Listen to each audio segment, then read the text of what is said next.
मेरा नाम स्वामी निर्जानंद, मेरी सेवा डब वाली मलकों की इधर आश्रम में डिस्ट्रिक्ट श्री मुक्तसर साहिब, यहाँ पर जो संस्थान का आश्रम बना है दिव्य ज्योति जागृति संस्थान का, उसका ही एक प्रकल्प कामधेनु गौशाला है। काफ़ी लंबे समय से इधर नस्ल संवर्धन के ऊपर भी संस्थान काम कर रहा है और काफ़ी विशाल इधर गौशाला बनी है कामधेनु गौशाला। यहाँ पर लगभग 20 के एकड़ के करीब हम जो गाय के लिए चारा वगैरह इधर लगाते हैं और काफ़ी जगह है यहाँ पर। इनका गौ माता का जहाँ पर इनका रहने का प्रबंध, इनकी व्यवस्था बहुत सुंदर ढंग से की है सारा, जिसमें कम से कम 5-6 एकड़ में ये व्यवस्था है सारी इनकी रहने की। जो भी व्यक्ति इधर आता है आश्चर्यचकित रह जाता है, कहते ऐसी गाय हमने देखी नहीं है।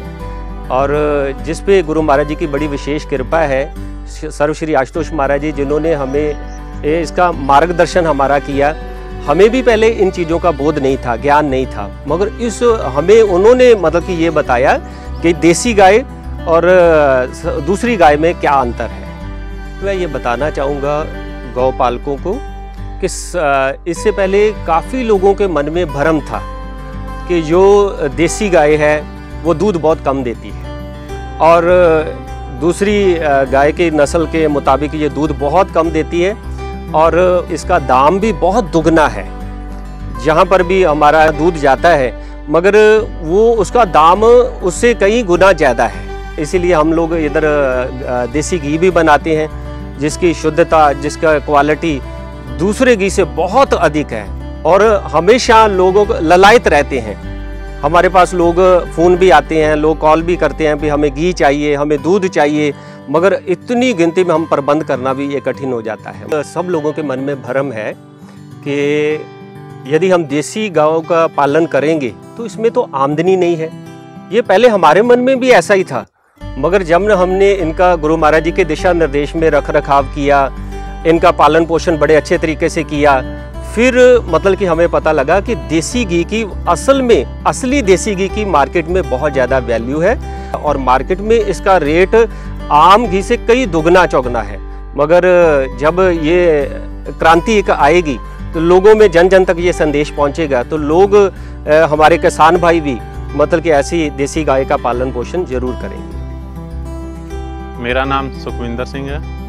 मैं कामधेनु गौशाला डब वाली मलकों की मैं सेवा करता हूँ। मेरे को यहाँ कामधेनु गौशाला में सेवा करते हुए लगभग 10 वर्ष हो गए। यहाँ पर लगभग 70-80 गौएँ हैं। यहाँ पर साहिवाल, थारपारकर, राठी। हम सुबह जल्दी उठ के इनको हरा चारा डालते हैं और फीड डालते हैं। उसके बाद इनका सुबह 4 बजे दूध निकालना शुरू करते हैं। दूध निकालने के बाद हम इनको फिर खुले में छोड़ते हैं बाहर और वहाँ फिर सुबह कुछ भाई हरा चारा लेने चले जाते हैं और कुछ भाई यहाँ गौशाला में सफाई की सेवा कर लेते हैं। यहाँ पर लगभग शेड है और शेड के साथ साथ कच्ची जगह भी है जहाँ पे कुछ हरे दरख्त लगे हुए हैं। उसके नीचे दिन में, गर्मी के दिनों में उसके नीचे ये गौएँ रहती हैं और सर्दी में इनके लिए अलग से जगह जो धूप में रहती हैं, कच्ची जगह पे रहती हैं। यहाँ पर साहिवाल गाय ने 18 से 19 लीटर तक दूध दिया है और थारपारकर गाय ने 16-17 लीटर दूध दिया।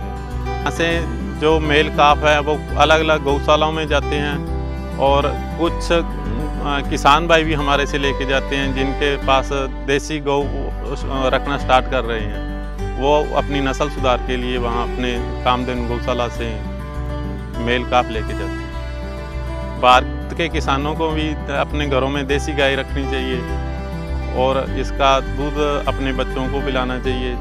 आइए आपको डब वाली मलकों की कामधेनु गौशाला में गौ माता के छोटे बच्चों को मिलाते हैं। KGSG सीमेंट सेंटर नूर महल से आप सभी लोग परिचित होंगे। वहाँ से सीमन ये प्राप्त किया गया। डब वाली मलकों में जो आप बच्चे देख रहे हैं KGSG के बच्चे हैं और ये सबसे ही महत्वपूर्ण है।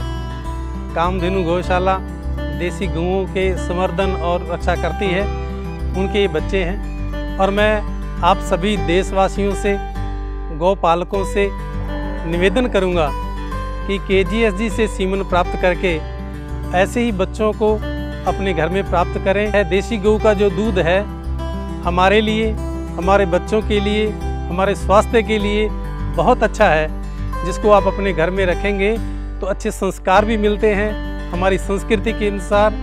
और ये सीमन आप यहाँ से प्राप्त करें, इनको यूज़ करें। मैं आप सभी दर्शकों से निवेदन करूँगा कि आप डबवाली मलकों की कामधेनु गौशाला में पधारें और आकर के कामधेनु गौशाला में इन नन्हे मुन्ने बच्चों से आके मिलें।